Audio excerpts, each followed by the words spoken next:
Halo semua, kembali lagi sama gue di Fortune Star 222 sama Lucky yang siap bacain energi hari ini. Makasih lagi semuanya untuk semua waktunya yang mau dikorbankan untuk nonton konten-konten gue. Juga likes ya, comments ya, sama share ya.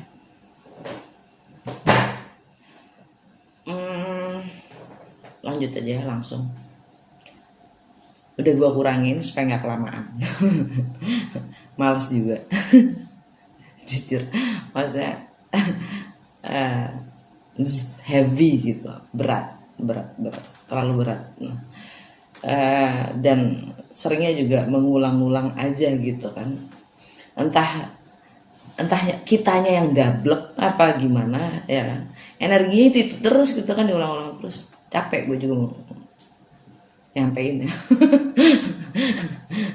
Dua blok banget gitu ke sana, sama energinya aja nggak capek kita.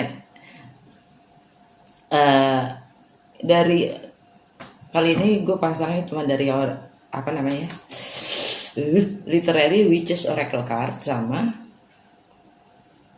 wisdom of the oracle. Soalnya kayaknya dua-duanya dua aja gue ngeliatnya udah kayaknya udah ruwet, jadi udah segini aja ya, segini aja. Oke. Dari literary witches oracle card yang pertama dapat kodok. Seperti biasa kodok artinya energinya adalah kita disuruh milih karena dia kan hidup di dua tempat kan, amfibi ya, di laut, di air sama di darat. Jadi dia sebenarnya sangat bisa beradaptasi dan dia seperti juga air itu kan selalu melambangkan emosional. Dan kalau darat itu lebih ke material, jadi ground ya. Ini seperti halnya dia juga bisa diantara between spiritual dan emosional, juga bisa dibilang begitu. Dan kita dalam ini artinya kita diminta untuk mengambil tindakan. Udah waktunya untuk mengambil tindakan. Jangan kebanyakan mikir. Ambil aja tindakan, udah. Dan kalau emang perlu harus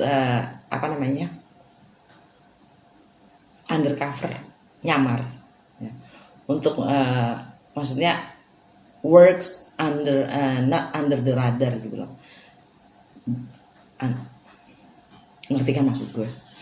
Jadi itu sah-sah aja gitu, kalau memang itu diperlukan ya.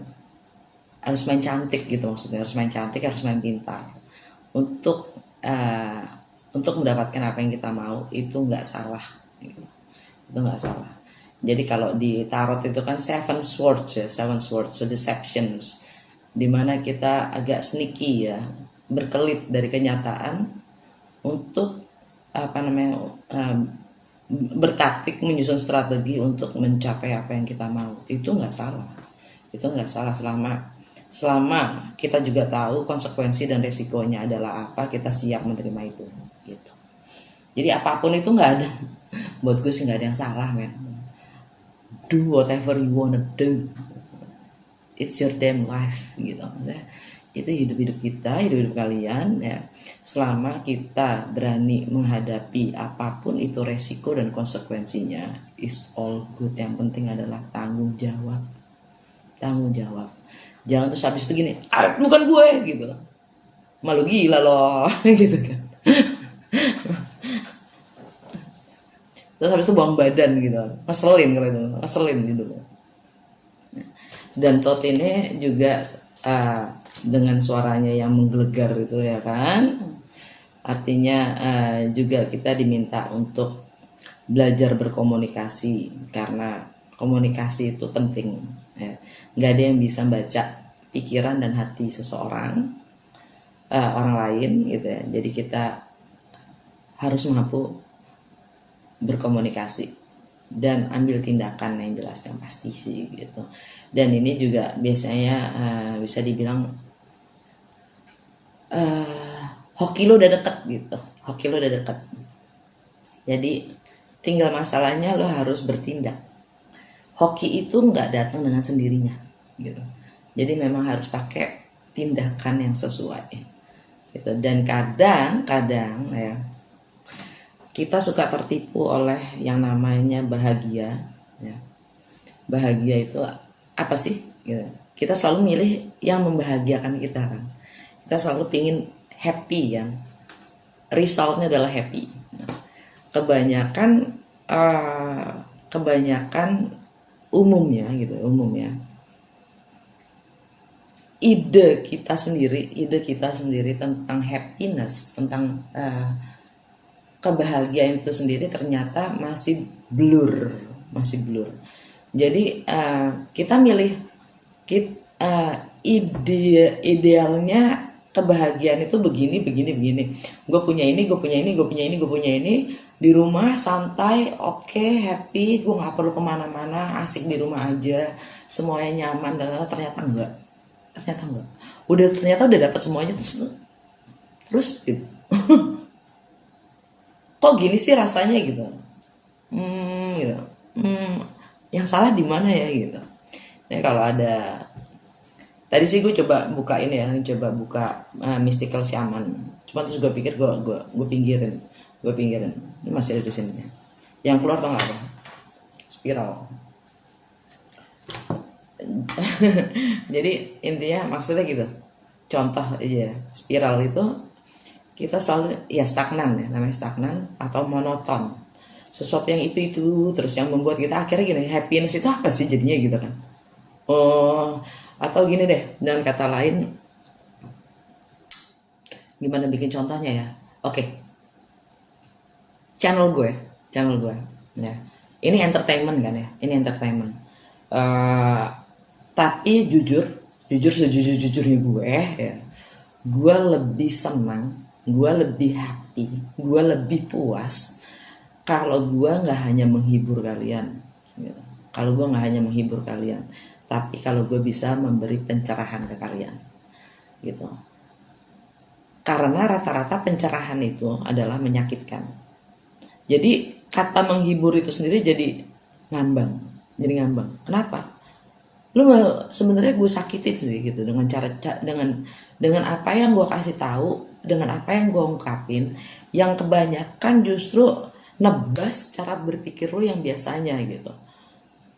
Dan itu kadang kalau kemarin sempat gue bilang namanya cognitive dissonance, suatu rasa di mana kita tidak nyaman karena kepercayaan kita diserang oleh fakta-fakta dan informasi yang baru, yang tidak umum atau tidak biasa kita cerna gitu kan. Itu namanya cognitive dissonance, yang mana ada chaos dan konflik ya. Ada chaos dan konflik itu karena ya, itu tadi cognitive dissonance, karena kita tidak biasa melihat dari perspektif yang berbeda. Nah, kalau emang gue bisa memberi pencerahan dengan cara menghibur dan kalian bisa menerima itu, gue lebih puas banget gitu. Jadi intinya kalau gue disuruh milih menghibur kalian atau memberi pencerahan kalian, gue lebih senang, pilihan gue adalah gue lebih senang memberi pencerahan ke kalian gitu. Jadi gue lebih, kalaupun kalian harus musuhin gue, maki-maki gue lebih baik kayak gitu dibanding lo seneng, gue bikin lo seneng tapi nggak ada gunanya gitu loh. Itu tadi bahagia itu apa? Jadi kalau emang kita harus milih ya, cari tahu dulu. Masing-masing orang berbeda soalnya kan. Cari tahu dulu yang membuat bahagia kalian itu apa. Karena biasanya nih yang pada umumnya nih ya gitu, yang namanya spiral, at certain level, at certain point gitu, satu titik nanti kalian muak gitu. Karena apa? Ya di situ aja terus gitu. Istilahnya kalau di orang koma ada mati, gak ada hidup, nggak ada pergolakan, ya kan? Jadi kalau udah stagnan biasanya cari masalah, dan itu sangat manusiawi. Cari masalahnya di mana? Distractions, entah itu politik, entah itu gosip, entertainment, entah itu ini, banyak banget pilihannya, beribu-ribu di luar diri kita sendiri. Di luar menjadi berguna buat diri kita sendiri, dan kalau bisa juga orang lain, gitu kan? Jadi di saat kita berkembang, gitu, pasti otomatis orang lain juga ikut berkembang, sekitar kita nih, gitu. Jadi dalam memilih kawan, dalam memilih lingkungan pun kita juga kadang harus berpikir lagi, ini buat senang-senang gua, apa ini berguna buat gua, gitu. Kenapa? Mikirnya panjangan dikit dong. Kalau cuma senang-senang doang mah gampang banget. Kalau cuma bersenang-senang doang, masalahnya berguna nggak? Tuh. Yang kedua, transformation. Pluto, energi Pluto, energi, dan ini juga kayaknya energi Merkuri ya. Dan ini juga balance ya. Ini bisa juga dibilang energi yin yang. Karena dia juga merasakan kan, yin merasakan, yang tindakan.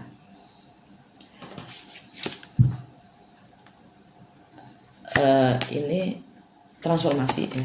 Lihat gambarnya deh.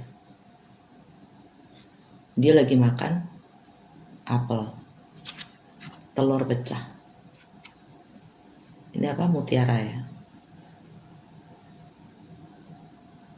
Mutiara itu gitu. Ini bisa dalam banget ya. Kalau dijabarin bisa dalam banget ini simbol-simbol ini. Udah pernah tahu dong ya, kita udah pernah bahas kan masalah apel ya. Masalah apel kita udah pernah bahas, dan yang jelas kalau telur itu pecah, ada dua kemungkinannya, pecah dari dalam atau pecah dari luar. Pecah dari luar biasanya kematian, pecah dari dalam namanya revolusi, kelahiran. Begitu juga dengan diri kita sendiri. Di saat ada paksaan dari luar, di saat ada paksaan, ada tekanan dari luar, hanya ada kematian. Tapi begitu pecahnya dari dalam kita, ada kelahiran. Ada sesuatu yang baru lahir keluar. Jadi yang namanya vulkano gitu, yang namanya meledak, perpecahan, konflik, apapun itu ya, pasti ada sesuatu yang dilahirkan. Kalau di ini kan sebenarnya ini tekanan sih, karena yang keluar cairan kan, bukan ayam yang keluar. Kalau ayam yang keluar ada kehidupan. Ya. Jadi kalau lebih baik revolusi itu, mau yang revolusi gede politik atau negara, awalnya dari individu. Percuma kita teriak people power, mengatasnamakan mereka yang tidak mampu atau segala macam. Mereka juga punya suara gitu. Belajar komunikasi, mereka juga punya suara. Bagaimana memotivasi mereka untuk bersuara dibanding mengatasnamakan orang lain. Revolusi dari individu dulu, itu yang namanya mental. Kalau revolusi mental ini transformasi, reformasi dan revolusi. Dan itu ini di sini ada mutiaranya. Seperti mutiara itu sendiri juga gitu kan, di bawah lautan, di bawah, nyarinya juga puter ya. Itu seperti ini hati kita. yang paling dalam gitu ya, hati nurani kita. Hati nurani kita itu kayak mutiara ini sendiri. Kayak mutiara ini. Mau dikeluarin nggak? Apa kita sudah kehilangan? Karena kebisingan yang ada di sekitar kita, ya, kebisingan itu entah itu kepercayaan, entah itu ideologi, entah itu apapun itu, ya. Di saat kita lebih mendengarkan keluar dibanding diri kita sendiri, artinya kita menimbunnya tambah dalam hati nurani kita, dan itu kita dapat hedgehog.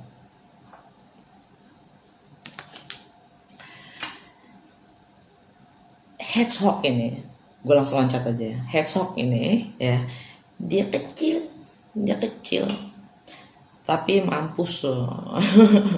Tapi dia sangat ulet, dan dia sangat mematikan juga. Dia sangat pede, walaupun kecil dan tampangnya culun gitu, culun kan, dia sangat mematikan. Dan dia juga itunya tuh spikesnya apa sih namanya, jarum bukan, apalah itulah ya. Spikesnya itu ya, itu juga selalu ngikutin kemana matahari, di mana mataharinya dia ngarahnya ke situ. Dan dia itu sangat bisa beradaptasi, dan dia explorer. Artinya dia juga sangat intuisi, ya. Dia binatang malam, layaknya semua binatang malam, termasuk owl, burung hantu dan segala macam. Mereka itu semua adalah intuisinya tinggi, ya. Dan dia juga bisa yang menyambungkan dengan supranatural atau yang tidak terlihat, ya. Suara-suara whatever itu, psikisnya juga tinggi, ya. Dan dia juga bisa membaca lingkungan dan sekitarnya dengan detail, ya. Menjadikannya dia adalah explorer yang handal dan sangat bisa beradaptasi dengan lingkungannya, kayak gitu, cepat. Jadi bilang traveler. Nah, dia melihat, karena dia cepat bertindak untuk beradaptasi, dan dia juga bisa explore untuk mencari makannya sendiri, ya. Dan dia selalu terlihat cool walaupun di dalam bahaya. Pas dia lagi ngerungkel gitu, ya, orang nyangkanya gitu aja takut gitu, swing gitu. langsung padahal dia cuma bersiap-siap untuk menyerang. Banyak orang terkecoh dengan gayanya dia itu. Dan dia emang suka mengecoh orang. Maksudnya binatang lain, dan dia juga kebal imun dari racunnya ular. Kuat habis tuh, kuat banget. Jadi dia tuh istilahnya, tandanya di sini adalah dia yang akan kita diminta untuk mengeksplor hal-hal baru dan untuk bisa lebih mudah beradaptasi dengan segala apapun perubahan yang ada di sekitar kita, karena kita adalah kuat. Dan dia unik loh, dia sangat unik. Jadi kita pun seperti itu, unik, ya. Di sini mutiara, dan itu digali. Dan sekecil-kecilnya dia sangat ulet, dan sejatuh-jatuhnya dia pasti bangun lagi. Dia bangun lagi dan langsung berubah menyesuaikan pada situasi keadaan di mana dia berada.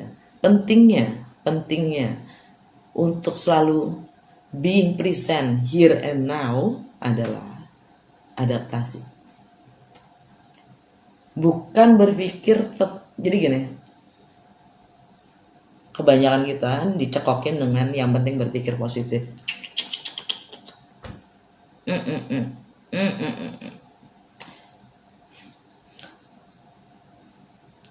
melihat positif, bukan berpikir positif, melihat positif dari segala sesuatu yang ada di sekitar kita saat ini. Saat ini, bukan nanti gini, bukan, saat ini. Nanti maksudnya kan gini, nanti biar gini, nanti biar nanti tuh bisa begini nanti. Woi, saat ini. Susah banget sih diomongin gitu. Saat ini, bisa nggak lo ngelihat, menghargai segala sesuatu yang ada di sekitar kita itu adalah positif. Bukan nanti, bukan kemarin, saat ini. Terus intinya dia kecil, ya. Jadi untuk bisa melihat segala sesuatu, jadi tindakan itu balik lagi di sini. Tindakan itu kita harus kita dengan kodok ini kita di persimpangan jalan nih, harus memilih gitu kan. Mana yang di saat kita bisa meraba, melihat kenyataan pada saat ini gimana apa yang kita rasa, ya apa yang kita rasa dan bagaimana pinginnya kita, ya kan? Bagaimana menilai atau sebuah realitas itu gini, ini gunanya buat gua apa? Ini buat gua apa? Kalau ini buat gua apa? Segala energi yang masuk, kalau kita bisa ngelihat semua itu adalah positif, kita bisa milih jalannya kemana gitu loh. Itu yang dilakukan si Hedgehog. Siapa namanya, Landak nih? Ini Landak bukan sih? Si Hedgehog itu, dengan dia tahu ini, jadi gue mesti begini, karena dia nggak takut sama sekali, apapun keadaannya dia nggak takut, sekecil itu loh padahal dia, karena dia tahu kalau dia mampu.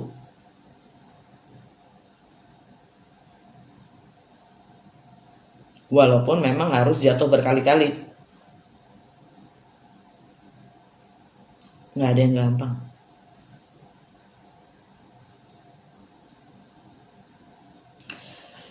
Terus seperti biasa, bangun. Melek. Kalau kemarin kita bicara tentang kebebasan ya, tentang kebebasan. Itu memang menakutkan.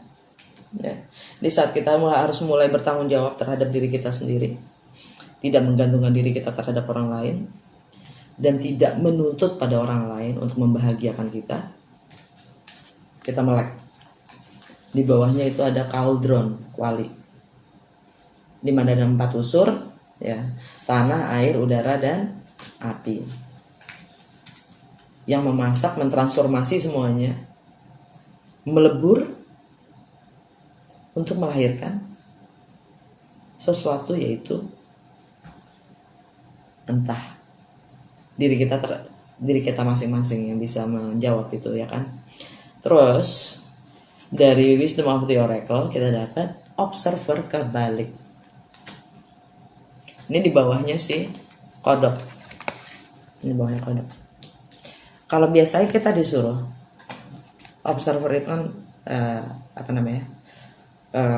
kita diminta untuk mundur 2 langkah, mundur selangkah, ngelihat situasi dari perspektif yang tinggi, untuk bisa melihat dan memahami segala sesuatunya tanpa harus menilai, ya kan. Kalau terbalik adalah kita stagnan, kita tidak mampu, ya. Energi adalah ketidakmampuan kita melihat lebih dari yang biasanya kita lihat. Jadi kita masih stuck aja gitu. Artinya kita diminta untuk cari seseorang, untuk bertanya, tanya sama orang lain yang memang mampu melihat perspektif yang jauh lebih besar daripada kita, ya. Butuh bantuan itu wajar.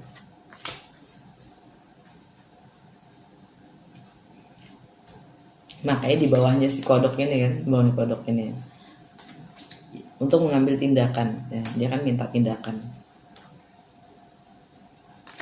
dan komunikasi. Jadi nggak selalu kita harus bisa melakukan semuanya sendiri, walaupun dia bilang gua mampu ya. Tapi ada saatnya dimana kita tidak mampu melihat ya sesuatu hal itu wajar banget. Maksudnya pandangan kita cuma sampai sekian meter, lebih dari itu kita nggak bisa lihat gitu. Wajar aja dong kalau gua nanya, woi di HI ada kejadian apa sih gitu. Wajar kan gua nanya, gua nggak di sana, nggak tahu dong gitu. Di Amerika gimana gitu, nanya aja. Kita nggak harus tahu segalanya gitu, nggak ada salahnya juga nanya kalau emang nggak nyampe penglihatan kita gitu. Jadi bertanyalah, jangan nebak-nebak dan berasumsi. Terus dapat apa? Soulmates. Pasti seneng deh. Pasti kalian seneng deh dapat soulmates ya. Bisa gue jelasin kan? Itu deh. Terus dapat truth to be told, jujur, transparan. Yang gue cuma bisa bilang ini soulmates ini di bawah transformasi. Terkadang kita untuk mendapatkan soulmate kita harus memilih dan harus ada yang diperjuangkan.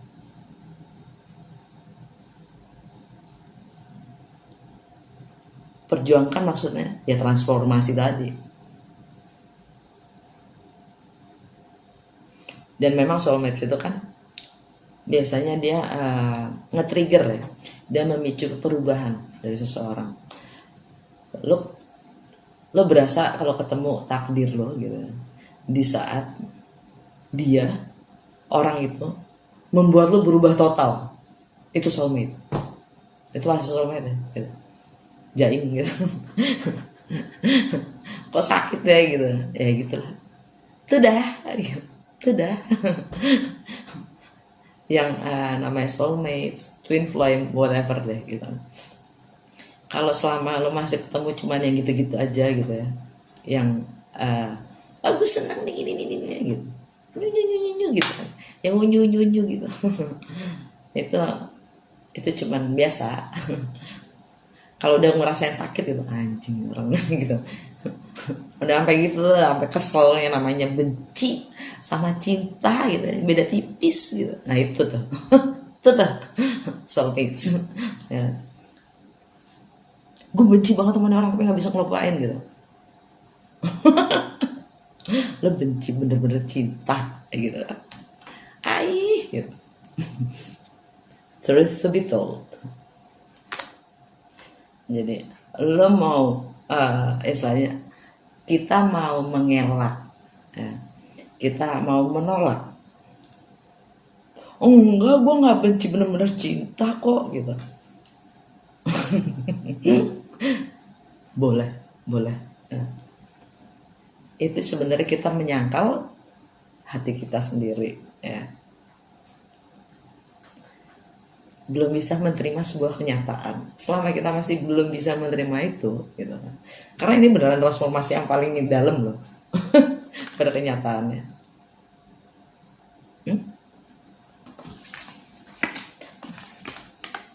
ada mutiara di situ, Cin. Yang kita sendiri padahal mutiara itu kita sangkal gitu.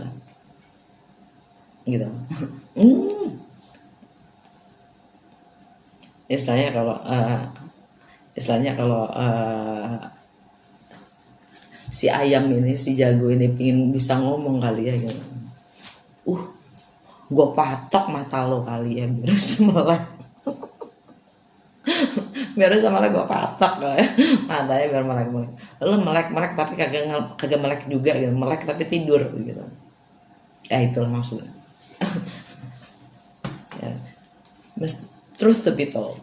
Jadi untuk menyadari kejujuran itu sendiri apa sebenarnya gitu. Dan being real itu apa sih? Menjadi diri sendiri. gitu, menjadi diri sendiri, menjadi menarik keluar si mutiara itu.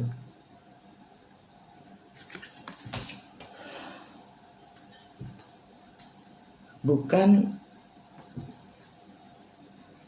seharusnya bagaimana, bukan semestinya bagaimana, tapi ini gua,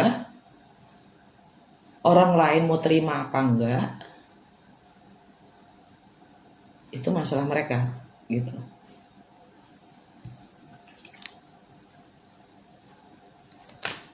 Dia si Landak ini, dia nggak peduli orang lain nggak ngerti dengan apa yang gue lakukan,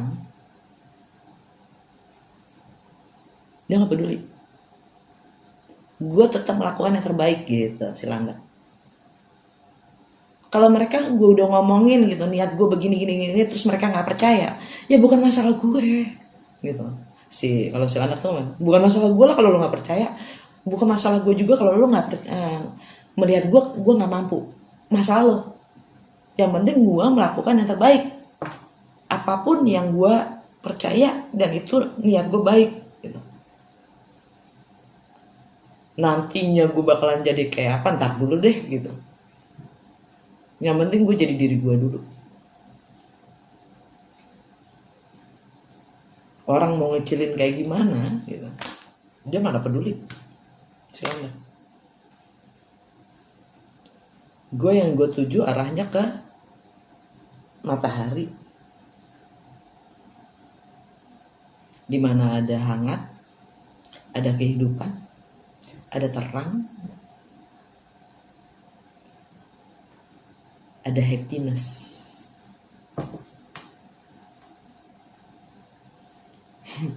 Itu aja. Dah, taruh. Tetep lama kan? Bingung gue juga.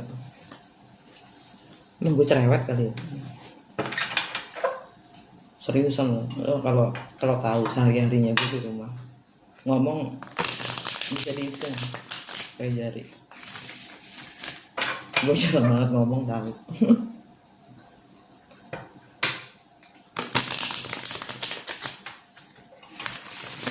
Pakai good tarot ya. The incoming wave for today, the challenge and best actions.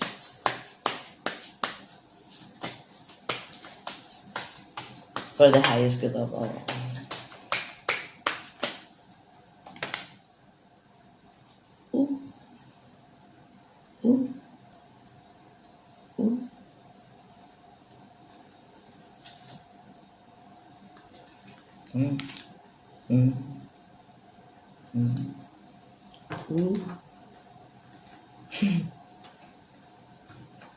Emosional kali. The incoming wave yang energi yang masuk itu adalah Two of Water kebalik, Two of Cups kebalik. Challenge-nya Queen of Water kebalik. Best actions to do for the highest good of all, Ace of Air. Subconscious mind, alam bawah sadarnya kita energinya apa? The Fool, tralala. Five of Air, The Emperor, The Hermit, The Empress, Three of Water, King of Water, King of Air. Oke, ini deh, ini aja dulu, ini aja.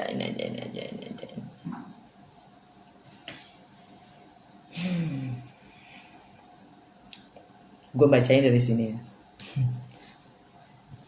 Ini cerita nih. King of Air, energinya Aquarius. Bukan berarti kita berhubungan dengan seorang Aquarius, enggak. King of Air artinya dengan energinya Aquarius, yaitu ya dia yang tahu bagaimana berkomunikasi, ya. Dia nggak banyak ngomong, si Aquariusnya nggak banyak ngomong. Begitu dia ngomong, dia selalu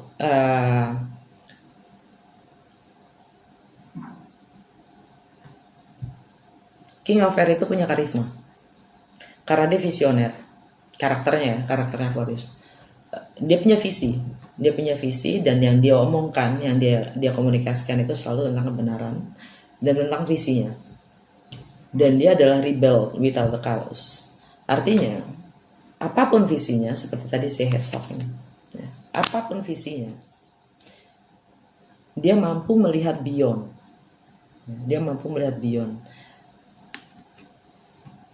Apapun visinya, orang lain mau mengerti atau tidak bukan masalah buat dia tebas semuanya. Karena Uranus itu yang govern Aquarius, ya. Uranus planet rebel, ya. Planet rebel, dia yang selalu mempertanyakan status quo. Jadi dia tahu dan Aquarius itu tentang kemanusiaan selalu, ya. Tentang kemanusiaan, teknologi, komunikasi. Dia punya karakter yang jelas. Selama itu tidak sesuai dengan apa yang menurut dia benar, ditebas sama dia. Karena dia tahu tujuannya dia apa, visinya dia apa. Lo nggak setuju, lo nggak suka. Emangnya gue pikirin, dia jalan. King of Air. Terus Three of Water, entah ini reuni atau rekonsiliasi, ya, entah itu gosip, entah itu pihak ketiga. Yang jelas ini ada ancang-ancang untuk rekonsiliasi, ya, untuk reuni. Terus ada the Empress, the Hermit, the Emperor. Ini gila powerful abis ini. The Empress, the Emperor, yang dihambat oleh the Hermit. Ya kan? Hermit ini adalah ghosting, ya, silence, isolation.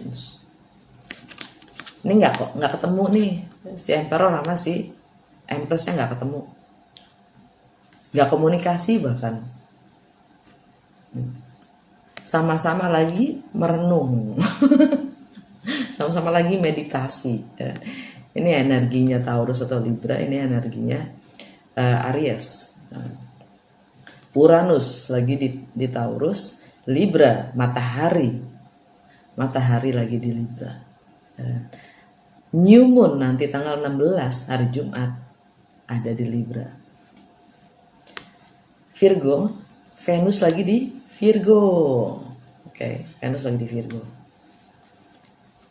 Keren ya energinya. Bisa ngebayang nggak? Dan ini kan energinya Emperor, kan energinya Aries, ya. Mars lagi retrograde. Mars itu kan tindakan, ya, action.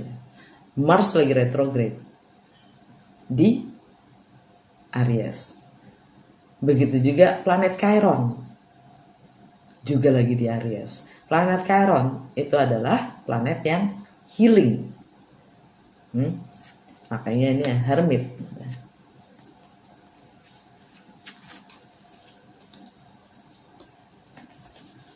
Ini kan Yin Yang,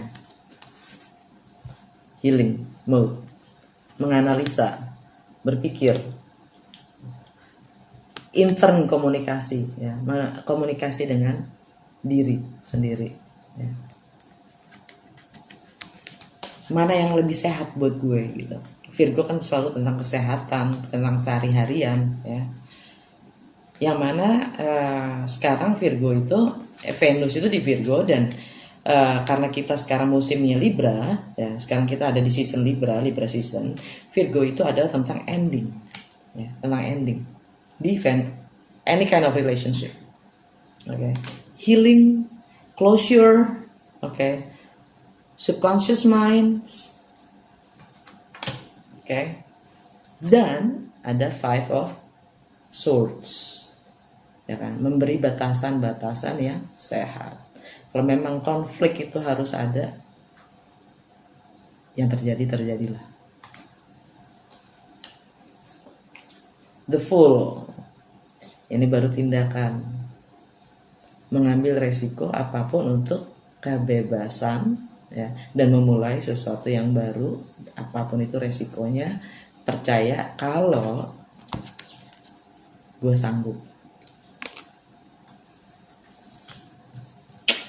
Keren ya? Keren. keren. Gue suka energinya.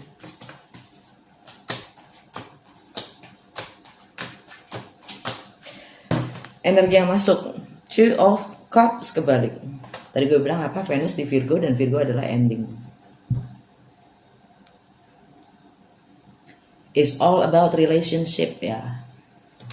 Ini karena Libra season itu is all about relationship. Makanya dia Venus itu kalau di Empress itu kan energi Taurus atau enggak Libra. Karena yang role Libra itu Venus. It's all about relationship. It's all about relationship, dan matahari di situ. Jadi kalau memang, dan Venus kebetulan ada di Virgo, which is ending. Relationship, any kind of relationship, bisa juga itu pekerjaan, bisa itu juga bisnis, bisa itu juga sahabat, ya. Any kind of relationship. Challenge-nya adalah Queen of Cups kebalik. Self-care, self-love, emotional state-nya kita, ya, itu seperti apa? Kalau kebalik, artinya scatter, istilahnya berantakan emosinya, istilahnya berpuing-puing ya. Pecah. Challenge-nya bakalan kayak gitu. Energinya Cancer, ya kan? Cancer itu ada di Libra sekarang Libra Cancer itu ada di Libra, Aries, Taurus, Cancer. Reputasi, karir, sosial status, dan tindakan. Long term goals. Itu yang membuat kita goyah.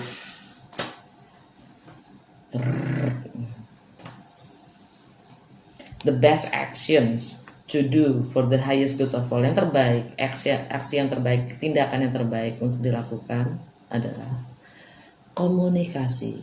Ace of Swords, pencerahan, komunikasi, dan kalau memang harus potong. Gatel banget hidung gue.